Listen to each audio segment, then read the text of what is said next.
Okay, welcome to another Shop Talk. Today, finally, I'm going to talk about these overlay hinges. I found a set of overlay hinges for a custom cabinet I was doing.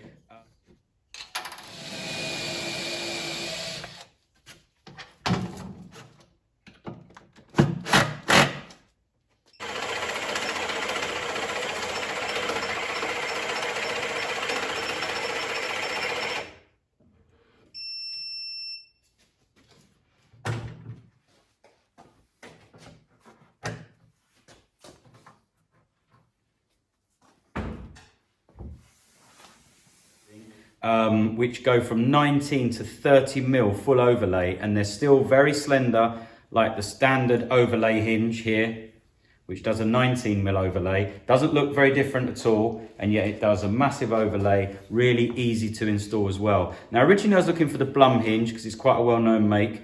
The problem with the Blum hinge is that big overlay is a knuckle hinge, like in 3 parts. You need to buy 2 extra components. It's a really bulky thing inside the unit, so it actually didn't do the job. Luckily, I found one. It was a real bit of luck. So I'd already made the carcass, already made the unit rather, and I went to buy the overlay hinge, and to my horror, I couldn't find one big enough overlay. If you're making custom cabinets with oak, often 19 mil is not enough. I think I was doing like a 25 mil edge and something like a 22 mil door, and this fitted the thing perfectly, fitted the job perfectly.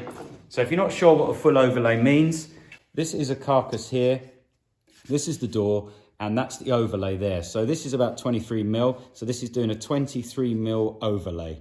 And these hinges, which I'll show you, are nice soft close hinges, very well made, very solid and easy to install, which I'll show you in a moment. So quite different from your standard hinge, which is fixed usually around 18 or 19 mil for ply. And that's the normal thing, ply or MDF. So if you've seen fitting these hinges before, you still might find it interesting because I'm going to show you the difference with these full overlays up to 30 mil.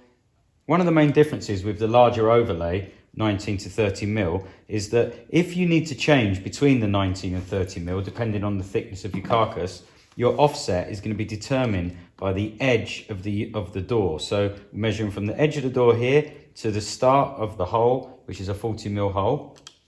Now, the standard overlay hinge, which you'd get for your ply or your MDF, is 22.5 to the center, from the edge to the center of the hole, which is a 35 mil hole. So that's what a standard carcass would be for, say, a kitchen, whatever. When it comes to the custom one, the difference is always measured from the edge, not to the center of the hole, but to the edge of the hole here.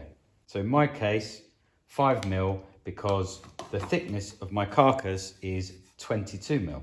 Anyway, I'll just show you a couple of little tricks installing these and give you a closer look at this hinge. Okay, so we just show you installing with a hand drill version, installing a normal 19 mil overlay, just using a little jig like this. I'll put a link in the description. Do our lines where we want our hinges to come in.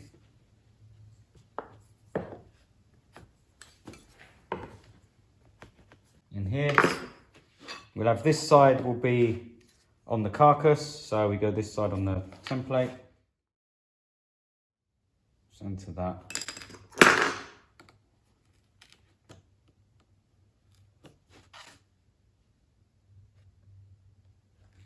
There is quite a bit of adjustment on these hinges, which is a really good thing about them.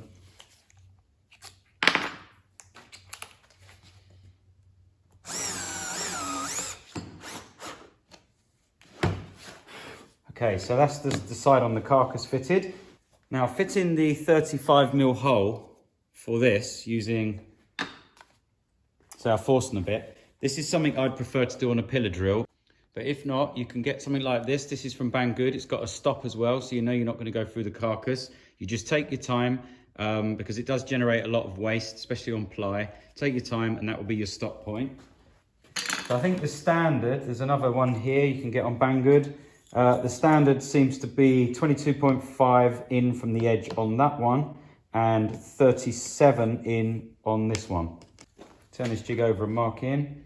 It's the second hole.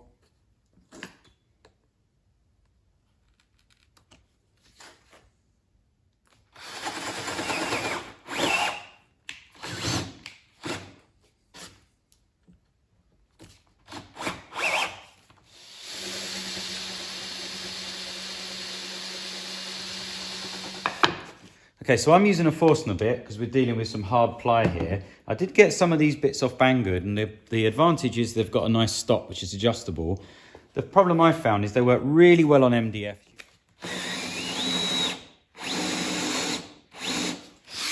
That's it on the stop. And I struggled with the ply. I found it very difficult. They may work better if you're in a drill press. Okay, once you've drilled those in, they just simply clip on. It can be tricky. Get them on there. Push on, and then you have, if you look here, so this is soft close as well. These are the standard ones, and there's no weight, so it will close. And then you have an adjustment on these particular ones, which can kick the carcass side in and out, so it gives you movement there on the overlay. And then this one's quite a big adjustment on this one. If you look at the gap, you can adjust that gap. So that's pretty cool. That's more your standard fitting, and that will do up to 19 mil. And then we move on to these ones. Now these ones actually use, like I said before, these are 40 mil hole. You can do this with a Forstner bit, with a hand drill. I prefer to use a pillar drill, but I'll just show you the process about, on these are slightly different for the full overlay. I'll show you what happens here. Now it's quite different on these hinges with this overlay here, which is from 19 to 30 mil. My carcass down there is about 21 mil. So I have to be 5 mil in, hopefully you can see that, from the edge. Now that doesn't mean the center of the hole. It means 5 mil in from the edge of the cut of the Forstner bit here. So that there is 5 mil, as you can see on here, 5 mil. So with a pillar drill, this is pretty simple. Obviously, you're going to set a fence on your drill, which I'll show you in a minute. And you're just going to put all your doors up to the fence, plunge this in, pretty easy. If you're not going to use a pillar drill and you're going to do it by hand, then you can just set your gap 5 mil in from the edge here, put a line, and then instead of using any kind of template or anything, and for the center, you're going to come and line the edge up like this on your line, and you'll still get the same result as that. It's just a bit easier if you can set up on a pillar drill. So you can see how flexible these hinges are, because you can go right the way up with a 14 mil in from the edge, and you will get a 30 mil overlay, which is brilliant. Okay, that's it for this update. I hope you found that useful. You can see how good it is to have such a flexible hinge with an overlay right the way from 19 to 30. I think you'll find that on most sort of custom cabinetry, if you're not using sheet goods, you'll very rarely be cutting an oak panel or an oak rail to 19 mil. It might be 20, 22, 25. These go right up to 30, so very flexible. I did struggle looking on the internet. Blum don't seem to do anything, like I said before. These were the only ones I could find. They're really good value. So I'll put a link in the description if you might find it useful. Until the next time, I'll see you later.